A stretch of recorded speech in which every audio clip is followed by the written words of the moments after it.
Blessings, peace, and grace to you in the name of the Lord Jesus Christ. ஆசீர்வாதமும் சமாதானமும் கிருபை உங்களுக்கு கர்த்தராகிய இயேசு கிறிஸ்துவின் நாமத்தில் உண்டாவதாக. We walk in the light as our Father God himself in the light. நம் பிதாவாகிய தேவன் அவர் ஒளியில் இருக்கிறது போல நாமும் ஒளியில் நடப்போம். Amen. Hallelujah. The Bible says in 1 Corinthians chapter 6 verses 9 to 11, do you not know that the unrighteous will not inherit the kingdom of God? Do not be deceived, neither fornicators, nor idolaters, nor adulterers, nor homosexuals, nor sodomites, no thieves, no covetous, no drunkards, no revilers, no extortioners will inherit the kingdom of God. And such were some of you, but you was washed, but you were sanctified, but you were justified in the name of the Lord Jesus and by the Spirit of our God. 1 கொரிந்தியர் 6 அதிகாரம் 9, 10, 11 வசனம் சொல்லுகிறது, அநியாயக்காரர் தேவனுடைய ராஜ்யத்தை சுதந்தரிப்பதில்லை என்று அறியீர்களா? வஞ்சிக்கப்படாதீர்கள். வேசி மார்க்கத்தாரும் விக்கிரக ஆராதனைக்காரரும் விபச்சாரக்காரரும் சுய புணர்ச்சிக்காரரும் ஆண் புணர்ச்சிக்காரரும் திருடனும் பொருளாசைக்காரரும் வெறியரும் உதாசீனரும் கொள்ளைக்காரரும் தேவனுடைய ராஜ்யத்தை சுதந்தரிப்பதில்லை. உங்களில் சிலர் இப்படிப்பட்டவர்களாய் இருந்தீர்கள். ஆயினும் கர்த்தராகிய இயேசுவின் நாமத்தினாலும் நம் தேவனுடைய ஆவியினாலும் கழுவப்பட்டீர்கள், பரிசுத்தமாக்கப்பட்டீர்கள், நீதிமான்களாக்கப்பட்டீர்கள் என்று சொல்லுகிறது. My beloved in Christ Jesus, we used to live in the kingdom of darkness and we live according to the works of the kingdom of darkness, which is we live in sins. But now the Bible says, because we have trusted in Jesus Christ, because we have received the Lord Jesus as our Lord and Savior, and we are born again into the kingdom of God, and we are in the kingdom of light, and we have been washed, we have been sanctified, and we have been justified in the name of the Lord Jesus Christ and by the Spirit of God, and now we are living in the kingdom of light. கிறிஸ்துவுக்கு அருமையான அன்பானவர்களே, நம் முற்காலத்திலே இருளின் ராஜ்யத்திலே உண்டான அந்த ராஜ்யத்தின் வழிபாடுகளை பின்பற்றி பாவத்துக்குள்ள அநியாயத்தில் வாழ்ந்து கொண்டிருந்தோம், அக்கிரமத்தில் வாழ்ந்து கொண்டிருந்தோம். ஆனால் நம் கர்த்தராகிய இயேசு கிறிஸ்து சொந்த ரட்சகராக மாற்றராக ஏற்றுக்கொண்ட பிறகு கிறிஸ்துவுக்கு மறுபடி பிறந்தோடனே தேவனுடைய ஒளி ராஜ்யத்துக்குள் பிறந்திருக்கிறோம். ஆகையால் நாம் கர்த்தராகிய இயேசுவின் நாமத்தினாலும் தேவனுடைய ஆவியினாலும் கழுவப்பட்டும் பரிசுத்தமாக்கப்பட்டும் நீதிமானாக்கப்பட்டிருக்கிறோம். ஆனபடியினாலே இன்றைக்கு நாம் தேவனுடைய ஒளியின் ராஜ்யத்துக்குள் வாழ்ந்து கொண்டிருக்கிறோம். Amen. Hallelujah. The Bible says in 1 John chapter 1 verse 7, but if we walk in the light as he is in the light, we have fellowship one with another, and the blood of Jesus Christ his son cleanseth us from all sins. 1 யோவான் 1:7 சொல்லுகிறது, அவர் ஒளியில் இருக்கிறது போல நாமும் ஒளியில் நடந்தால் ஒருவரோடு ஒருவர் ஐக்கியப்பட்டிருப்போம். அவருடைய குமாரனாகிய இயேசு கிறிஸ்து ரத்தம் சகல பாவங்களையும் நீக்கி நம்மை சுத்திகரிக்கும்.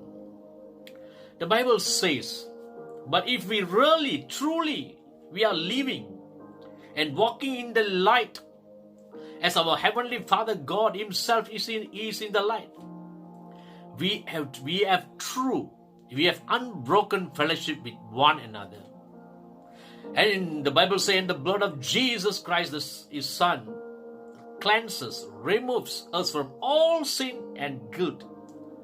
And the blood of the Lord Jesus Christ keeps us cleansed from sin in all its forms and manifestation. வேதம் சொல்லியிருக்கிற பிரகாரமாக உண்மையாக நிஜமாக நாம் தேவனுடைய ஒளிக்குள்ள நம்ம வாழ்ந்து நடந்து கொண்டோமானால் நம் பிதாவாகிய தேவன் அவர் எப்படி தாமே ஒளியா இருந்து ஒளியிலே வாழ்கிறது போல உண்மையாக நாம் அவருக்குள்ளே ஒளியிலே வாழ்ந்து நடந்தோமானால் நாம் உண்மையாக தேவனோடு உண்மையான உடைக்க முடியாத அளவுல ஐக்கியப்பட்டிருப்போம். தேவனோடு கூட ஐக்கியப்பட்டிருப்போம். மற்றும் பரிசுத்தான்களோடு கூட உண்மையாக உடைக்கப்படாத முடியாத ஐக்கியத்தில் ஐக்கியப்பட்டிருப்போம். ஒருவர் கூட ஐக்கியப்பட்டிருப்போம். சொல்லுகிற கர்த்தர் இயேசு கிறிஸ்து ரத்தம், குமாரனாகிய இயேசு கிறிஸ்து ரத்தம் நம்முடைய எல்லா பாவத்தையும் குற்ற மனசாட்சியை அதை நீக்கிறது, சுத்திகரிக்கிறது, பரிசுத்தப்படுத்துது மற்றும் எல்லா வகையினால் வருகிற எல்லா விதமான பாவத்திலிருந்து நம்மளை சுத்திகரிக்கிறது என்று வசனம் சொல்லுகிறது. My beloved in Jesus Christ, do you love the word of God? Because living according to the word of God takes the stress out of our life.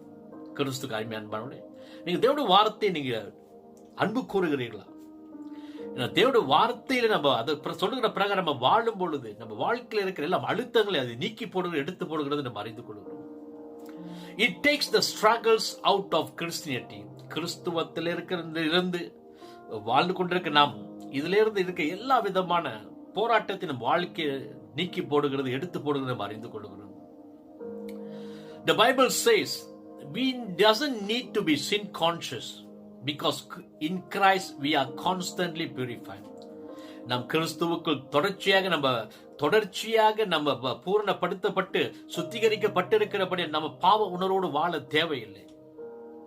All we have to do in the kingdom of light is we have to walk in the light as our Father God is in the light.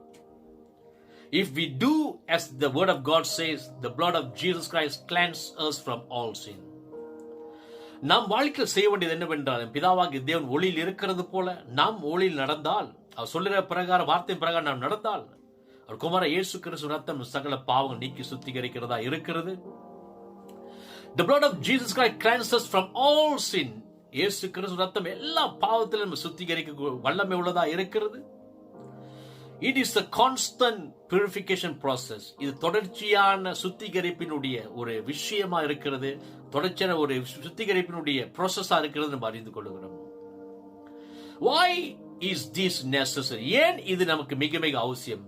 Because the world around us is filled with the world around us is in sin and darkness. How by walking in the light, all our errors, mistakes and missteps that we didn't even know about are being cleansed. எதற்கு நம்ம சுத்தி இந்த காரியம் நமக்கு மிக அவசியம் என்னென்றால், எதுக்கென்றால் நம்ம வாழ்கிற இந்த உலகம் அது நம்ம சுத்தியும் பாவமும் இருள் நிறைந்திருக்கிறது.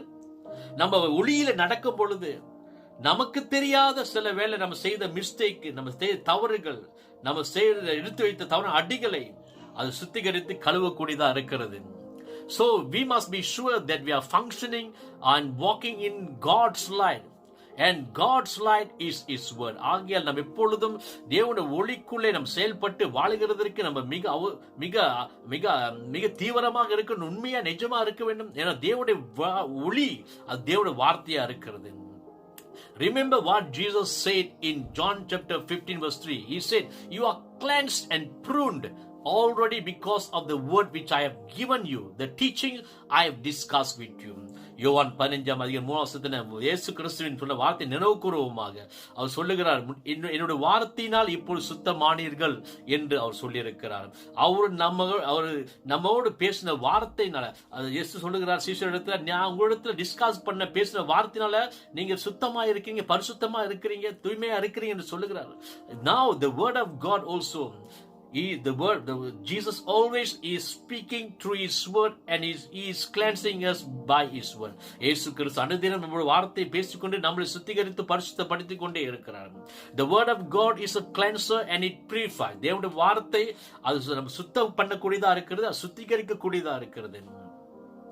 My beloved in Christ Jesus, the word of God is the light of God. So we must always see ourselves under God's light. His light shows that we are the righteousness of God in Christ Jesus. See yourself thus and walk accordingly. God's light is God's truth and God's truth is God's word. கிறிஸ்துக்கு அன்பானவர்களே, தேவனுடைய வார்த்தையின் வெளிச்சத்துக்களே நம்ம பார்க்குவோமாக, நம்ம கண்டு கொள்வோமாக. தேவனுடைய வார்த்தை நமக்கு என்ன வெளிப்படுத்துகிறது என்றால், நாம் கிறிஸ்துவுக்கு தேவனுடைய நீதியாக்கப்பட்டிருக்கிறோம். ஆக நம்மை தேவனுடைய வார்த்தையின் பிரகாரமா பார்க்க வேண்டும். தேவனுடைய வார்த்தை, தேவனுடைய ஒளி, தேவனுடைய சத்தியமா இருக்கிறது. தேவனுடைய வெளிச்சம், தேவனுடைய சத்தியமா இருக்கு. தேவனுடைய சத்தியம் தேவனுடைய வார்த்தையா இருக்கிறது. And also the Bible says in 1 John chapter 2 verses 1 and 2, the Bible says, My little children, these things I write to you, so that you may not sin. And if anyone sins, we have an advocate with the Father, Jesus Christ the righteous, and he himself is the propitiation for our sins, and not for ours only, but also for the whole world. Amen. Hallelujah. 1 யோவான் 2 அதிகாரம் 1-2 வசனத்தில் இயேசு சொல்லுகிறார், வேதம் சொல்லுகிறது, என் பிள்ளைகளே, நீங்கள் பாவம் செய்யாதபடிக்கு இவைகளை உங்களுக்கு எழுதுகிறேன். ஒருவன் பாவம் செய்வானானால் நீதிபரராய் இருக்க இயேசு கிறிஸ்து நமக்காக பிதாவிடத்தில் பரிந்து பேசுகிறவராய் இருக்கிறார். நம்முடைய பாவங்கள் நிவர்த்தி செய்கிற கிருபாதார பலி அவரே. நம்முடைய பாவங்களை மாற்றம் அல்ல, சர்வலோகத்தினுடைய எல்லா பாவங்களை நிவர்த்தி செய்கிற பலியா இருக்கிறார். My beloved in Christ Jesus, the Bible warning us, do not live in sin. The Bible said we shouldn't sin. We shouldn't live in sin. வேதம் நமக்கு திட்டவட்டமா எச்சரிக்கை, நம்ம பாவத்தில் இருக்கக்கூடாது, பாவத்தில் வாழக்கூடாது, பாவத்தை செய்யக்கூடாது வேதம் சொல்லுகிறது. And it also said, if anyone sins, now the Bible says we have the advocate with the Father, Jesus Christ the righteous, who is the propitiation for our sins, and not for ours only, and also for the world, for the world. And he is our advocate, the Father. And if we confess our sins to the Father through the name of Jesus, all our sins will be forgiven and be cleansed by the blood of Jesus. வேதம் சொல்லியிருக்கிறது, ஒருவன் பாவம் செய்வானானால் நீதிபரராய் இருக்கிற கர்த்தராகிய இயேசு கிறிஸ்து பிதாவினிடத்தில் நமக்காக பரிந்து பேசுவராய் இருக்கிறார். நம்முடைய பாவத்தை நிவர்த்தி செய்கிற கிருபாதார பலியா இருக்கிற, நம்முடைய பாவத்தை மற்ற உலகத்தினுடைய சர்வ உலகத்தின் பாவத்தை நிவர்த்தி செய்கிற கிருபாதார பலியா இருக்கிறபடினால நீங்க பாவம் தவறுகள் செய்திருந்தால் பிதாவாக தேவனுடைய இயேசு கிறிஸ்து நாமத்தை மன்னிப்பை கேட்கும் பொழுது அவர் மன்னித்து உங்களுக்கு பாவங்களை கழி சுத்திகரிக்க நல்லவரும் உண்மை உள்ளவராக இருக்கிறார். So let us walk in the light as God is in the light. ஆக தேவன் ஒளியில் இருக்கிறது போல் நம்ம ஒளியில் வாழ்ந்து நடப்போமாக. May God bless you abundantly. கர்த்தர் ஆசீர்வதிப்பார். Amen. Amen. Amen.